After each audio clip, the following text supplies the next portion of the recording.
Uganda. Stand with Bobi Wine. Stand with NUP. We will win. We will win. It is a matter of time. Once again, Honorable Hawaiso Mufumbiro, who won the Nakawa East elections, and they announced another person, Avudeyo Nalagantino. No, he is not ready to sacrifice. He is not ready to surrender. After His Excellency Robert Chagulanyi Banange abadde alina buli kimu, alina family, alina amayumba g'abapangisa, alina almost everything. Bamugambye akkirize omusango bamuleke agende nga ali Freeman, naye yagambye takolangako omusango era he is ready to rot in prison as Nelson Mandela did back in the 1970s, 80s. Nenga tetunagendayo, yongera okujjukiza video eno soko jimpereka like omaze subscribe nga wegette ku mukutu gwe guno. His Excellency Robert Chagulanyi for real yasobola okubeera nga appeaking abantu abali wise ebedala abaagala okulwanirira struggle ya Uganda. Njagala owulirize omukulu waiso Mufumbiro. By the bino bintu byali mu kubeera nga akola mu kooti bisobomuleetera okusibibwa emyaka endala 5, naye yasazeewo ekijja kijje. He is ready to fight for Uganda. Soko owulirize tumale tweyongere ne Bobi Wine biki byayogedde olunaku olwaleero. Stand with Uganda. Stand with Bobi Wine. Stand with NUP. We will win. We will win. It is a matter of time. We will win. We will win. We will win. We will win. Stand with the party, stand with the leaders, stand with everybody, because we will win. We are not criminals. We are not criminals. We are not criminals. Criminals are walking scot-free. We will win this war. People power, our power. NUP, Chagulanyi, muja kukiriza.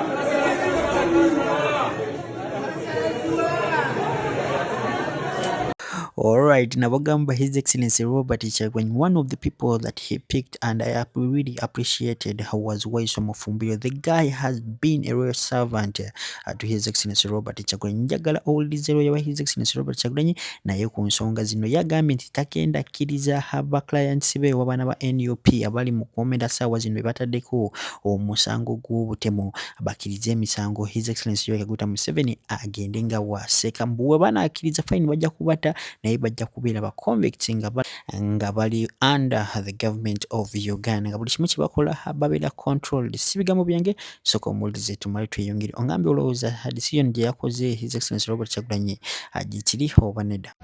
Bakakasa nti ebimu tebiri mu mikono gyaffe kubanga bya bufuzi. Nawuliddeko abagamba nti nno bali eyo bali mu kugezaako kusaba mukulembeze wa ggwanga nti nno awe pardon nti abasibe abafaanana bwe bati. Bannayuganda babulya kyakuwuddisa tebasonyiwa muntu musango gwatalina. Obuyinza omukulembeze w'eggwanga bw'alina bwebwa okuggyawo ekibonerezo, naye kati ate onajjawo otya ekibonerezo kitanaba kuweebwa muntu. Onajjawo otya omusango omuntu gwatanaba kuzza. Mu mateeka omuntu okuggyako nga kkiriza omusango, amateeka gamupresuminga gamutwala ng'omuntu ali innocent tazzanga musango ogwo. Kakati ate otwala otya list ew'omukulembeze w'eggwanga okusonyiwa abantu emisango gye batalina gye batanaba kukkiriza nga tebalina kooti yabasalidde. So bya bwewussa abo benda abagenda bawogera ensonga ekyo. Ki ekirina okukolebwa? Kwongera kuteekawo mbeera ya nsi eno kugoberera amateeka, rule of law, nti DPP alekeraawo okuteekawo emisango egifaanana bwe giti. Ekisooka ne bw'aba wagiteekawo oteekawo otya emisango tonaakunoonyereza? Oba DPP ki oba state attorney ki agamba nti Muwanga Kivumbi and others still at large mu kyo ky'okuleeta abantu abalala ate n'onoonayo bano olwedde abaasibwa edda. Bano abaasibwa tebabeera at large n'obajjayo n'obawummuza ku bonna ku fayiro eno. Olaba nga byonna byonna bigattegatte, byonna byonna bijweteke, byonna byonna bipaatiike musango gwa byabufuzi kunyigiriza bana baffe tukyalina abaana bangi nnyo afaanana bwe batyo eno njogerako nga classical case ne ntukulaga nti akatiba ako ke kamu kali mu regions zonna okunoonyereza kwalaze nti abasibe abangi betulina mu Tuluba eryo bali wano mu Buganda region abasibe abali mu Tuluba eryo bali mu Busoga region bw'ovaawo ng'olyoka ogenda mu bitundu ebiri akikulaga nti awo National Unity Platform weesinga abawagizi we wasinga okuba abantu be bayoola omulimu gwe tuliko munene naye tetujja kugutiirira tujja bwe balowooza bagala tumalamu maanyi nga bannamateeka tujja gukola olw'okulaba tulaba tulwanirira abantu baffe era nnyongera nga bulijjo okugamba bannamateeka nti eno etayimi y'abantu okulaga nti ki kye basobola okukola tubalabire ku bikolwa byabwe tojja kukomeyo okugamba nti owagira naye nga teweeyambisizza bukugu bwe okuyambako ku nsonga omukulembeze akola ogugwe n'abakulembeze b'ekibiina bakola ogwabwe gwe naye munnamateeka waayo obudde bwo twetaaga bannamateeka bangi kaakati okusinga bye twali tubeetaaze olw'abantu baffe abangi abakyali mu makomera omukisa gwe tufunyeemu omutonotono nti kaakati engeri amatukomera gye gaali gajjudde batandise okutaaba. Alright, binga tubitadde ku mabbali olunaku olwaliro omukulu Fred Lumbuye avuddeyo n'atabukira n'Abagereka. Njagala kumenya mu comment section mulowooza reason ya Fred Lumbuye okuvaayo n'atabukira n'Abagereka gye kiri valid oba naye olunaku olwaliro yakisuusizaamu kwogera ku tuwulirawo mu comment section. Njagala osooka omuwulirize agamba n'Abagereka nedda tosobola kusuulira Bannayuganda wandivuddeyo n'olaga obutali bumativu bwo eri General Muhoozi Kainerugaba wamu ne taata we tebasobola kulumba omukyala amanyikiddwa nga Barbie Kyagulanyi nga she is almost the first lady of Uganda n'otavaayo n'okondeming ekintu ng'ekyo ate sawa zino olaga nti oyagala kulwanirira abakazi mu Uganda. No, we are not going to accept that. You are lying, you are deceiving Uganda. Njagala kumenya ebirowoozo bya mu comment section naye nga tetunagendayo sooka owulirize Haji Haruna tumale tukuleetere n'Abagereka wamu ne Fred Lumbuye nga beetwala. Assalamu alaikum warahmatullahi wabarakatuh. Yenze Haji Haruna omusomi w'edduwa asangibwe Bulumagi ku luguudo lw'Ejjinja nkola ku bintu ebyenjawulo ng'emuli endwadde zitawaanya abantu aba bulijjo nkola ku abo bonna abalina ebizibu mu mukwano. Bw'oba olina ebizibu mu mukwano jangu gyendi neeyonera nsobole okumalira ensonga. Nkola ku mikisa egy'emirimu nkola ku abo abaagala okugenda ebweru muntu nk'okozesebwa amajiini okozesebwa saitwani ebyo byonna mbikolako osobola okukozesa ennamba z'olaba ku screen oba okuweereza obubaka ku WhatsApp. Gwe ng'omukazi akulya abakazi mu Buganda n'oba nga tewavaayo kwogera ku kikolwa ekyatukibwa ku Barbie Itungo nga kati oyambadde obusuuti otambula ogenda ozunga mu Buganda mbusimanyi ogudde ogenda kulonkinga enkulaakulana y'abakyala buli kimu ebyo byonna byomala bya mbulago.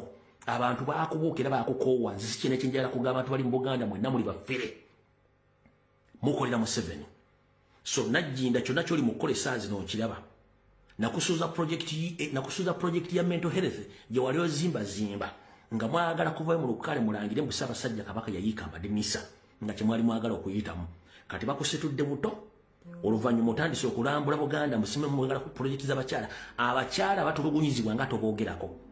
Barbie Itungo si mukyala mu Uganda. Abaana b'obuwala abakwatibwa bali mu makomera si bakazi. Ate nga Buganda ejjudde abantu bangi abebeka ebyenjawulo n'abamawanga ag'enjawulo wabula bwe munaasirikanga obutayogera ku nsonga zino abaana bwe bagenda kusinkana ekintu kyekimu. So nze njagadde bagamba mutegeere n'Abagereka ntegedde wajolaga na buli kimu project yo naye nja gisimbako essira. Ensi ejja kukyawa ngira bwe yakukyawa edda. Wano waleta ekisaakaate ng'ekisaakaate kiringa ekisomesa obuseegu era nkyakomekkereza kigudde kubanga bwe projekiti zammwe zaali zakwagala kupromotinga bintu bya mu 7 so kupromotinga buwangwa na nno bya Buganda kuba tosobola kubanga osobola kubanga oteekawo ekisaakaate naye nga gwe kennyini akulira ekisaakaate ate abaana b'ozaala empisa zaasiwukasiwuka dde n'ogaa togenda kusomesa kisaakaate osomesa ki mbadde nga nti charity begins at home empisa gwenga gwagama tuwateekawo kisaakaate empisa zalina kutandikira ku ggwe n'omwana wo oba n'abaana bo naye abaana be batandika okweyisa ng'ekitagasa mu community. Omwana abeera ku social media ng'ali mu kwegaala omwana abeera ku social media ng'ali mu kukola ebintu bitakwatagana tasobola nakuvayo kwogera ku nsonga z'abaana abawala bali mu kubonaabona mu Uganda wabula nga ati gwateekawo kisaakaate kumbi yali project yakufuniramu ssente kati mujja tuwulira ate abaana bagenda bakalakata muganye okusoma ebyafaayo nti ne Kabaka wa France eyalekulira abantu n'abavaako n'abaleka baffenja ne bamwefuulira Obwakabaka ne busana kati buddanga mujja kitegeera. Kati kuno kusaba kwange ndio kengende ku information endala. Nazi kuno nga ekitibwa ky'Abaganda n'Obuganda bulombolombo na nnono. Ensonga enkulu eyali y'amaanyi nnyo nga Obuganda buyimidde ku ttaka era nga bagamba nti Omuganda n'ettaka tosobola baawula. Wabula kati kikyuse Omuganda n'ettaka bafuuse bakwegoba buli omu agoba munne. Kiki ekituuseewo? Wano Abaganda bangi batwaliddwako amataka nga teri wadde muntu abalwanirira Emmengo. Abaganda bangi battiddwa nga teri wadde muntu abalwanirira okuva Emmengo. Ekiseera kituuse nga Abaganda bafiiriddwa buli kimu nga tebakyalina kyakuzza eri omumwa nga tebalina kigula magala eddiba. N'okusomesa abaana kifuuse kizibu nga kati buli muntu agenda okusomesa omwana naye kumala kuseetula luwanyi ku ttaka lye.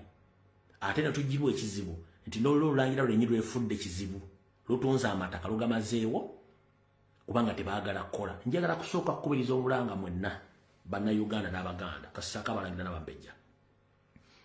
Mu nsi muno mwe tuli olina okulekamu omukulu. Naye omukulu olina ogulekamu ng'okoleredde oyongeddeko bye baakuteerawo. Ffe ekizibu ky'abaddugavu kiri kintu kimu nti ffe kasita omuntu akola ekiraamo omusika gwe bataddeko alowooza asikidde bya bugagga era yawuza waliwo amuwadde right okutunda buli kimu. So nga ate obusika buba kwongera ku ekyo omugenzi kye yalekawo okwongera kutwala legacy maaso. Y'ensonga lwaki ensi za Asia zikulaakulanira Abazungu nga balekawo kye bayita heritage. Ng'ebintu basika ne bongerako bwongezifu omuze gwe tulina mu Uganda ne Baganda buli muntu lwafa ebintu bibikoma ebintu batwala bitwale kubitunda buli munaagabana.